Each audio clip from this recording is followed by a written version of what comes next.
Hello, fighting community. Now, I just wanted to get my thoughts out on this thing that's been kind of boiling around in my mind for, honestly, ever since Medkit got reworked. This topic has been brewing in my brain that supports and fighting, specifically the healers, Medkit, Boombox, and Vine Staff, are overpowered. And by overpowered, I mean badly designed.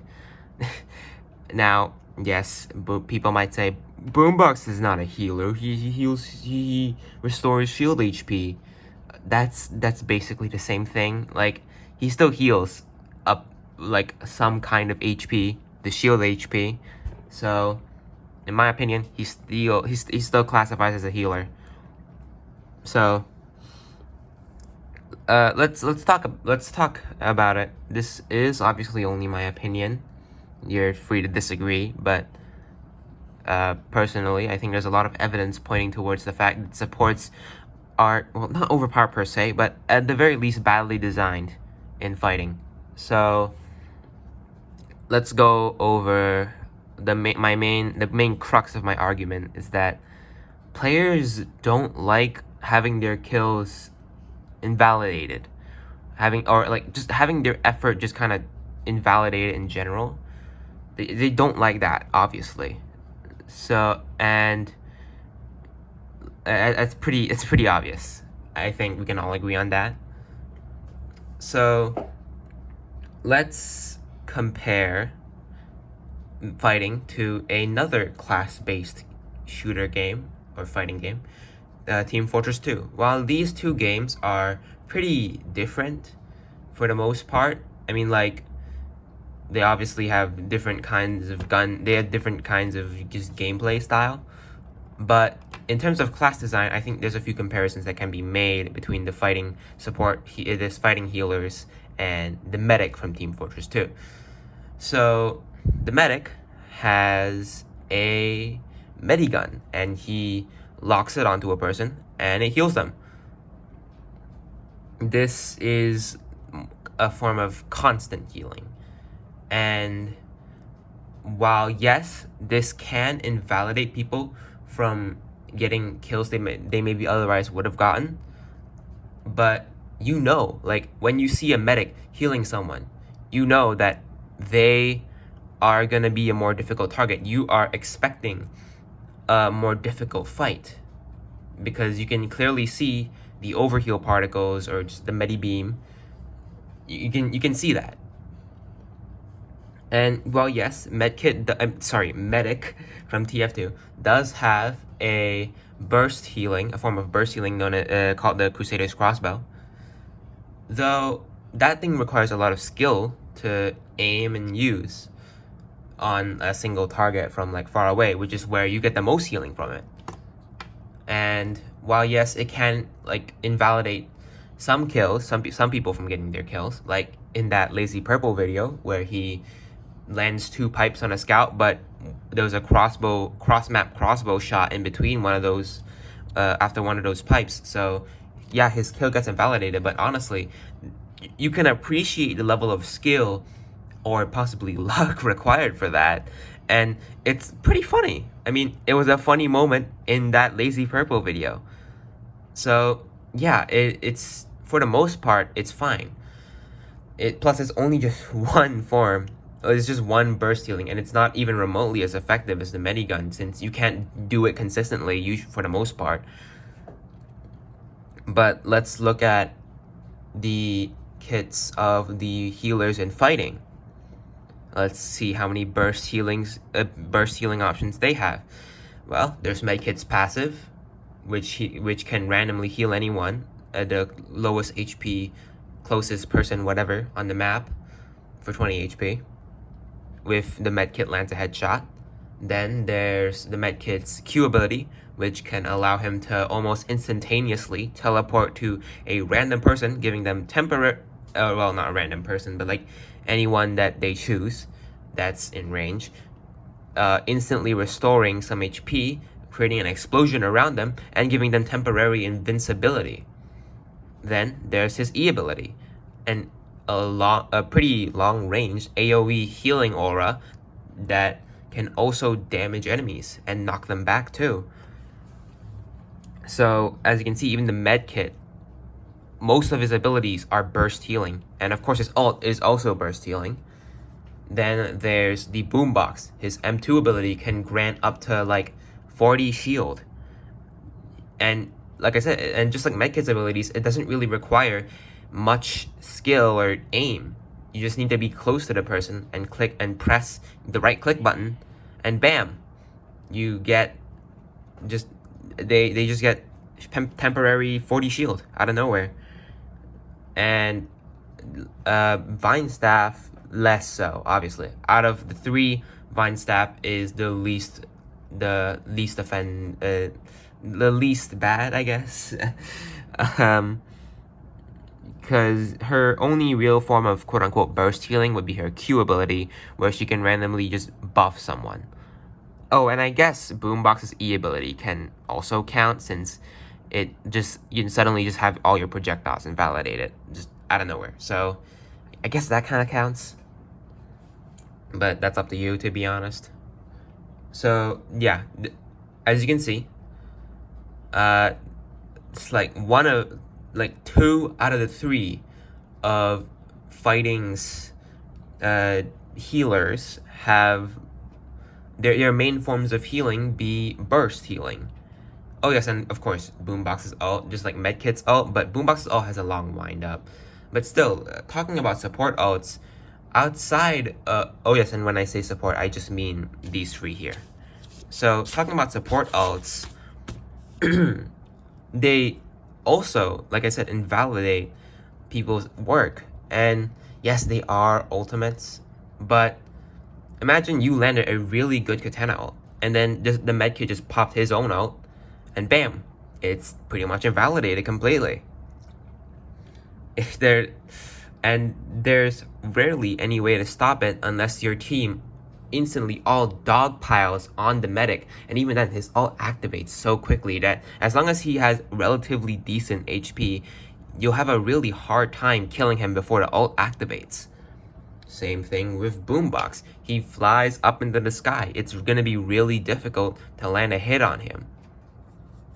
I mean, as a melee, you probably even can't land a hit on him when he's just flying up into the sky and then landing down, giving his team like 200 temporary extra HP, which might as well be Medkit's invincibility from his own ult. Which is why Vinestaff's ult is actually the best design out of the three. Because, first of all, Vinestaff centers around regeneration. So, she has a form of constant healing, less of burst healing. And same thing goes with how her ult is designed, as her ult gives out free bursts of regeneration or something like that, but if she's killed, then the ult ends prematurely. So you still have options even if she manages to pop her ult. It's kind of like with Subspace's ult. If you are able to kill the Subspace before or even in the middle of his ult, then the ult immediately ends. So you can save the teammates that are caught in the ult, or just you can end the ult before it even catches anyone, or you can end the ult before it denies too much space. So you have options, you have more varied options, unlike with Medkit's ult or Boombox's ult, where you have a very small window of time to prevent a possibly game-changing ultimate. And like I said, players do not like having their efforts just invalidated so easily. Whether you like it or not, these do not require any kind of aim and don't require much skill. You just need to see that, oh, the enemies are popping their ults. Time for me to pop my ult, and then bam. Like, all their ults just not gone. Invalidated completely. You can invalidate Subspace ults, you can invalidate Slingshot ults, you can invalidate just any ult that does damage. You can just invalidate it just like that. And like, don't even get me started on support stacking. Having to deal with two of these just ults that just cancel out all your work is annoying. And so what is a player to do other than target the supports? This is why I main Slingshot and Biograph. It's because I do not enjoy having to deal with all these support ultimates. So I just focus them for the whole game, and so they can get just as little uptime as humanly possible. And even then, it still might not be enough. And like, obviously this is not fun for the support mains either. No one likes being targeted, obviously. And I mean, the community has made fun of Biograph mains for being relentless in their pursuit of killing supports. But I mean, like I said, what is there to do? That's the best option you have. Like, what else can you do other than just kill the supports so that they don't invalidate your effort for a short period of time while they're respawning? Because there's no other way to really do it. All their healing is burst healing. They can just suddenly just heal anyone on their team out of nowhere. You can hardly ever predict it. You can hardly ever see it coming.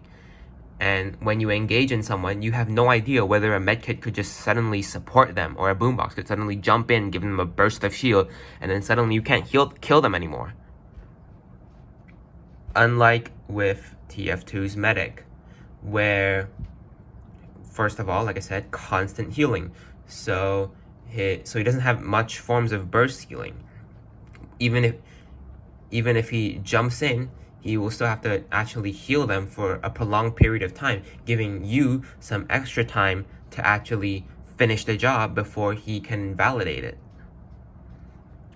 So yeah, that's my explanation on why I think fighting supports, specifically medkit, boombox, not so much Vine Staff, but I guess she kind of falls in it sometimes with her Q ability, are poorly designed classes. Of course, I should also mention support stacking. It is way too powerful in my opinion. I think it should be nerfed heavily. Supports, I think, should have reduced healing. You should not be able to heal other supports as effectively as you heal other players.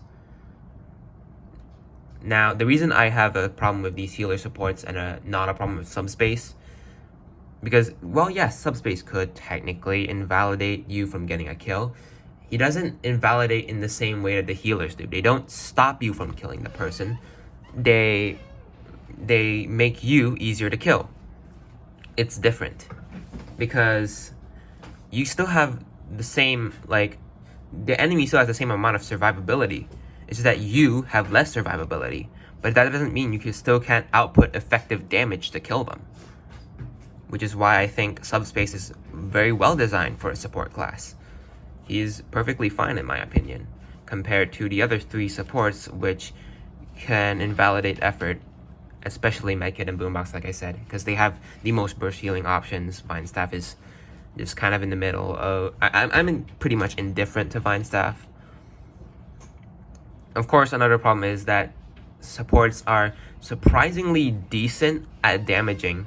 Like medkit, if you can land headshots, which honestly, given how large the heads are of Roblox characters, it's not difficult to land headshots as medkit. Trust me, it's really not, because I've played medkit. It's just not. So, and boombox obviously can also output pretty decent damage. He's a pretty good rushdown fighter. And of course, Vine Staff has that rapid fire. Her E ability can stun. They're, in general, quite powerful in terms of damage output. Like, even compared to other classes, other fighters, they're pretty decent.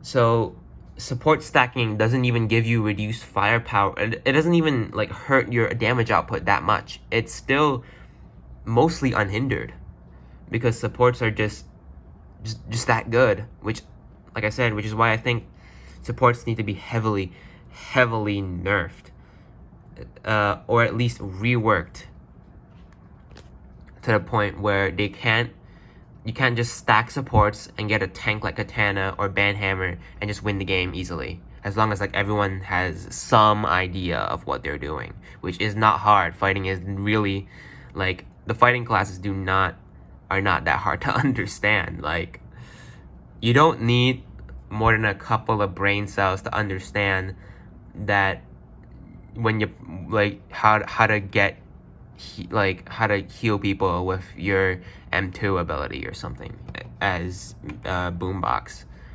You just need to be near them, like I said. It doesn't require that much skill. I would know because I've literally had the least playtime on all these free supports, and yet I have consistently gotten the best scores out of these free supports. So yeah, I think I've rambled on for long enough. This is just kind of my hot take. Supports are overpowered. Just nerf them. Rework them, honestly. Rework them. Don't give them such powerful, low skill burst healing options. It's just not fun.